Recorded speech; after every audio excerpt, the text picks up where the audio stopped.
So, a player on YouTube named Delta Claw put out a video a few days ago that I just watched today talking about the state of Yoshimitsu. I like these kind of videos that litigate the balance of a character and point out the ways that they're overtuned or undertuned and talk about the character's identity and stuff. They're usually pretty fun and informative, and you'll end up learning a lot about the character's game plan and all that. So this video was a bit of a surprise. Delta Claw says some really silly things that I wouldn't expect from someone who plays as or against Yoshimitsu, and I think it might be satire. I'm gonna give him the benefit of the doubt on that one. I wouldn't normally do something like this, like a response video or a critique, but I recently had an enlightening experience against a Yoshi player that I'm still kind of sore about, so I feel a minor civic duty to respond to some of the stuff in this guy's video, just for the sake of my own sanity, at least. I'm not going to go over everything he says in the video because I'm not an expert on Yoshimitsu, and Delta Claw makes some decent points, but I just want to touch on some of the weird mentality about Yoshi's weaknesses in that video, and more specifically about some of the big problem moves. The video by Delta Claw on YouTube in question is called The Problem with Yoshimitsu Discourse, Tekken 8. And it's sort of exactly what the title and the thumbnail suggest. Delta Claw recognizes that Yoshi is pretty strong, but he's trying to downplay the character and make the case that he isn't particularly overtuned compared to other characters. He bases this on a mixture of player data and Yoshimitsu's basic movement and button options.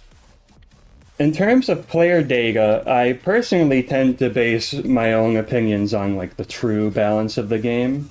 A lot more on player data compared to mechanical stuff in a vacuum, like particular moves and setups and stuff. Based on tournament performance, I would generally agree that it seems like Yoshi isn't straight up overpowered, since his pick rate in tournaments would suggest that he doesn't have good enough consistency to justify picking him up. He's got some glaring issues that have pretty gnarly negative effects on the game, though, in my opinion. Especially in short best-of-3 sets, which is how the vast majority of people experience this game.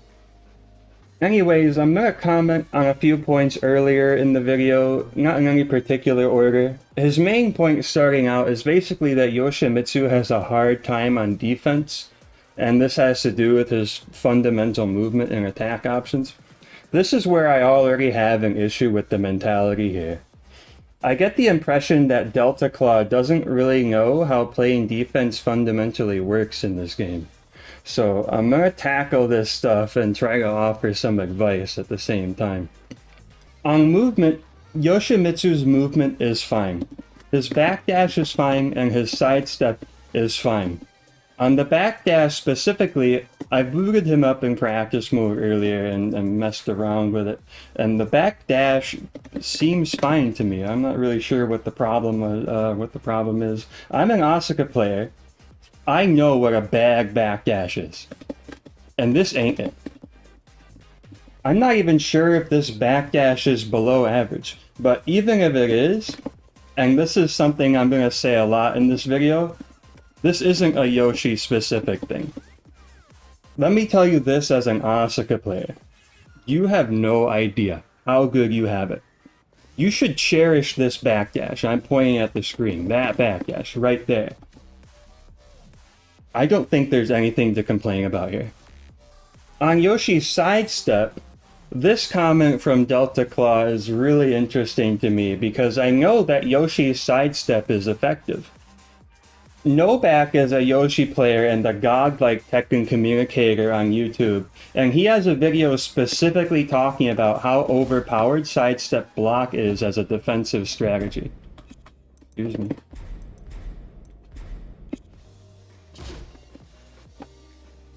If Noback can win games just by jabbing and sidestepping with Yoshi, you can too. I highly, highly recommend watching the video. It's called Advanced Sidestep Guide. Use movement like the pros. Even if you thought you know how to use sidestep, I promise this video will surprise you, and it'll probably change your mind about Yoshi's sidestep. So the point is that Yoshi has all of the movement he needs. In terms of buttons, Delta Claw's characterization that Yoshi struggles on defense because of his slow moveset is another thing I just can't take seriously. And from a mentality standpoint, again, it's just a weird way to think about these things. Yoshi has a 10-frame jab, just like everybody else. He also has a 13-frame down forward one, again, just like most characters. I'll grant that Yoshi doesn't have a down jab from standing outside of the no sword stance, but he still has a 12-frame down 4. You can use that. It's fast and it high crushes and it still has good range and it tracks well. Yoshi is completely fundamentally sound on defense, and I think suggesting that Yoshi struggles under pressure any more or less than any other character is absurd. He has all of the buttons and movement he needs. Yoshi is fine. Not to mention that on top of all of this, Yoshi has the flash and the spin to allow him to completely circumvent practically any defensive challenge in the game. When you factor this in, I don't know how you can honestly describe Yoshi's defense as anything other than exceptional. Which is part of why I suspect that this video by Delta Claw is satire. So the video just kind of goes on like this. He talks about how Yoshi has to make reads in order to be able to do this and that, and some of his strings can be ducked and blocked, and like, yeah, welcome to the club. These aren't just Yoshi things. Again, this isn't exclusive to Yoshi. That's how the game is played. Then again, I'm not a Yoshi expert, so maybe this straw man that I'm using has more strategic consequences than I think, but I'll just say that I'm skeptical and leave it at that. I'm not going to talk about everything he talks about from here on out, but I want to move on to some specific moves. Starting with the spin, Delta Claw tries to make the case that applying this move is a bit more nuanced than it seems. I'll give him the benefit of the doubt and assume that I probably couldn't bring Yoshi straight into ranked and just spin to win. But he talks about how the spin doesn't always result in anything, and sometimes it gets stuffed, and you can only sometimes whiff punish something after a spin. I think that this characterization of it is ridiculous. Even after the last patch, for the tiny price of 8 HP, Yoshi can back out and reset neutral from basically any defensive disadvantage, meaning he doesn't have to deal with any frame traps or mix-ups if he doesn't want to. So this is another mentality thing that sticks out to me. Thinking that the spin has limited output just because it doesn't always lead to damage or an obvious advantage state is completely absurd. Yoshi's spin makes it nearly impossible to apply a traditional offense against a Yoshi player that uses it frequently.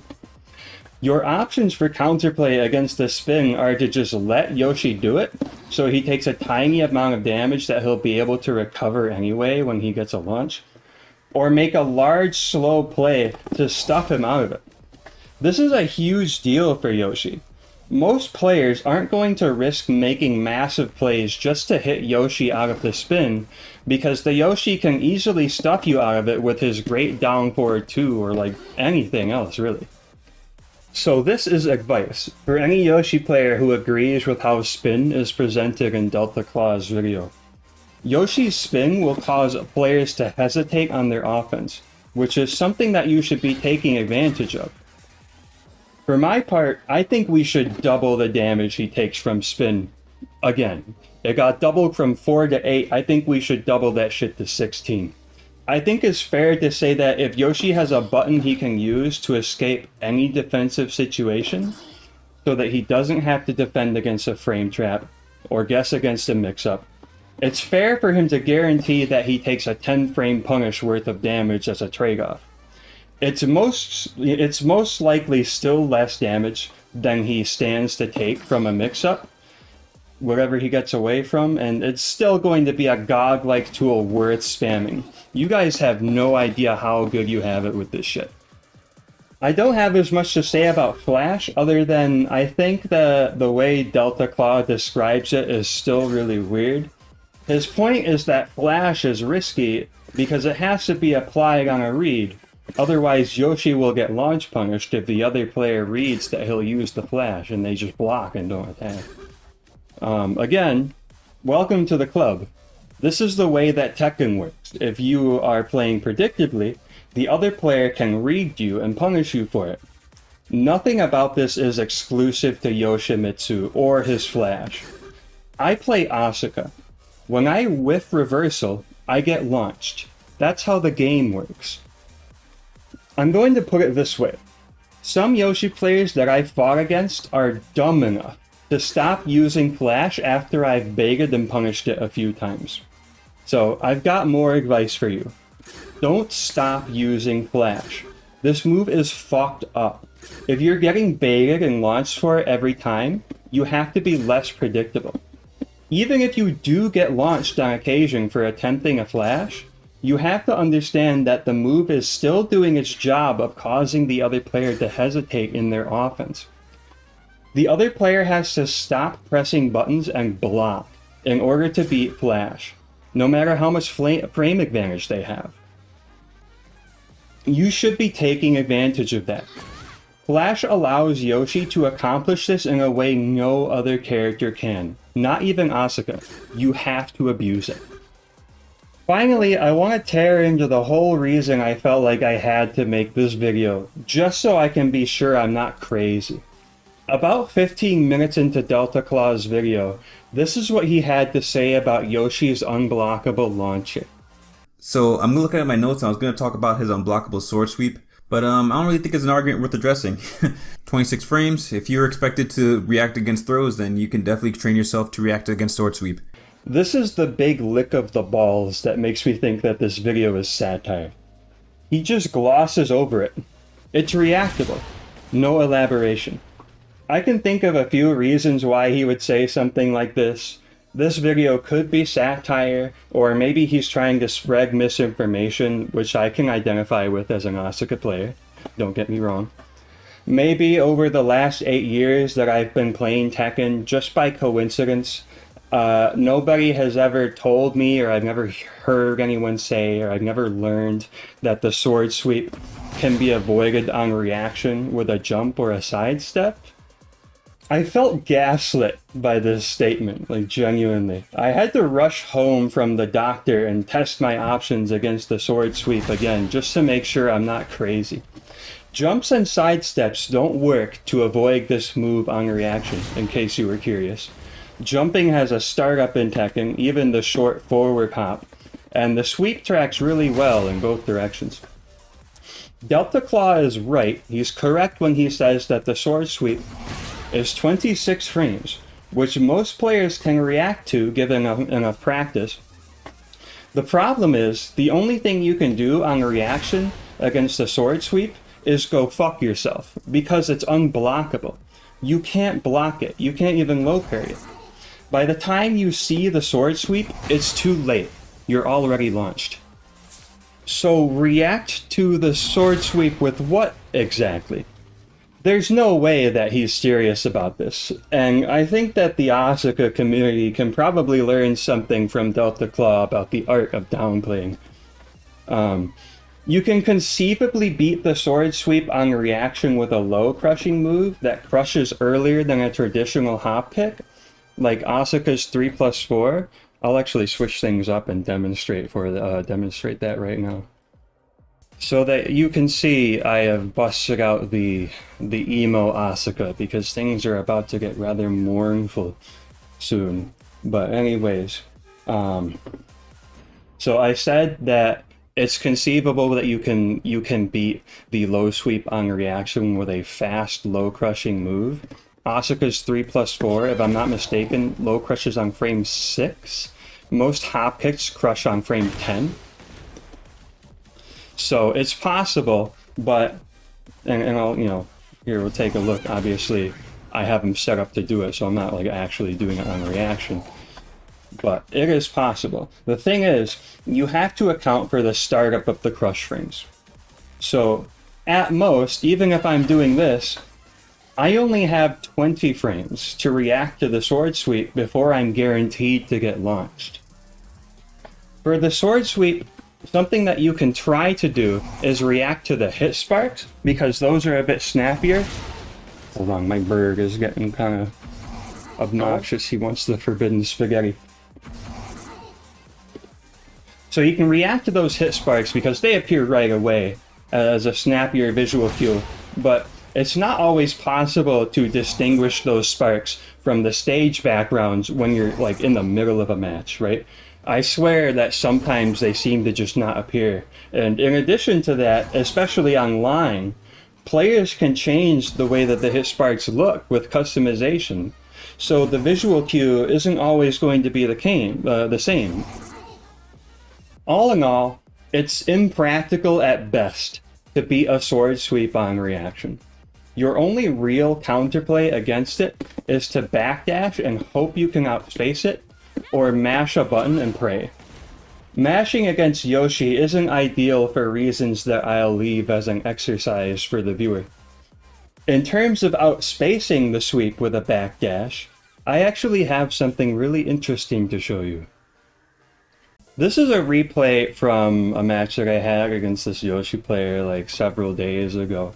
And I've been really sore about it, and you're gonna see why. So I start out here by going for this wacky setup, and it hits him right.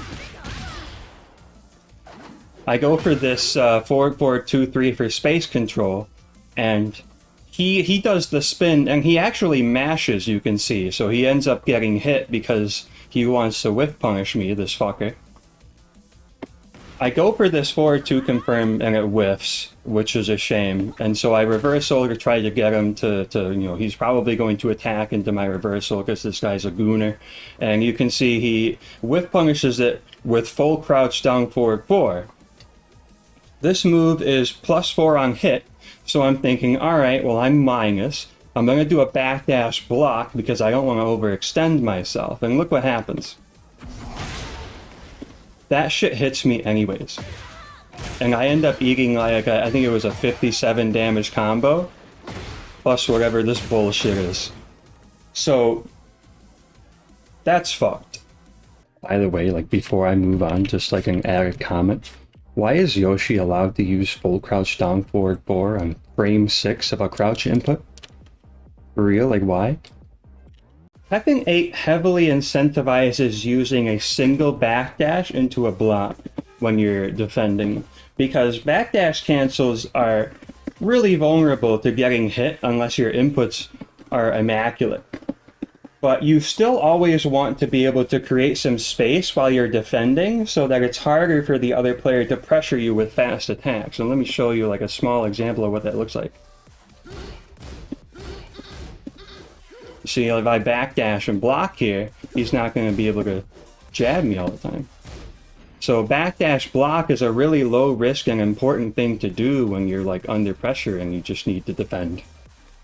In this situation, backdash block is a critical mistake worthy of a full launch for up to 60 damage and Oki. I can avoid it if he does the sweep right away, but you can see that when he creeps forward a little bit, it connects no problem. This is completely fucked. This attack has way too much range. I messed around with it in practice mode, and it seems to have more reach than his jab. I could outspace this with a backdash cancel. Let me do it. And then it would whiff, but for reasons that I described just a moment ago, that's a really risky strategy when you're up close. I would describe this as game-breaking shit. Asuka's backdash is straight up not good enough to reliably avoid the sword sweep in a lot of situations. It's not just this one, it's other situations where she is, up close to him. I think Yoshi is about as close to a 0-10 matchup as you can get for Asuka, because Yoshi can launch her for free if she's defending. And that's not even, considering the fact that I can't apply any fucking offense with this character against him. Any chance that I have for a 50-50, he can just spin away from it. There's not a whole lot of options that I have against Yoshimitsu. This has to be fixed, though. The range of this sweep. I got lucky there. This should not be usable as a mix-up tool mid-stage. It shouldn't connect from anywhere beyond point-blank range for Yoshi. It's an unblockable launcher. Just to close out the video, I do want to make some more general points about the video, and his video, that is, and the mentality behind it. I understand Delta Claw's points about wanting to keep Yoshi's identity in particular.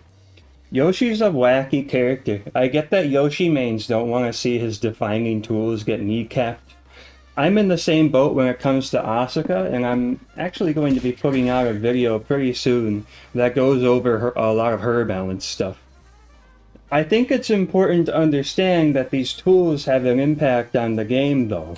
And Yoshi shouldn't be able to do everything. Traditionally, Yoshi is a character with a lot of tools that allow him to circumvent and survive interactions more often than other characters can, and the way the developers balanced this out was by making it so that Yoshi required more interactions to win compared to other characters. That's why he did low damage in Tekken 7. Yoshi gets to make fewer decisions on defense, but he had to make more decisions on offense to compensate. Also, it's worth pointing out that Yoshi in Tekken 8 has the privilege of regenerating permanent health, so that's yet another thing that allows him to survive more interactions than any other character.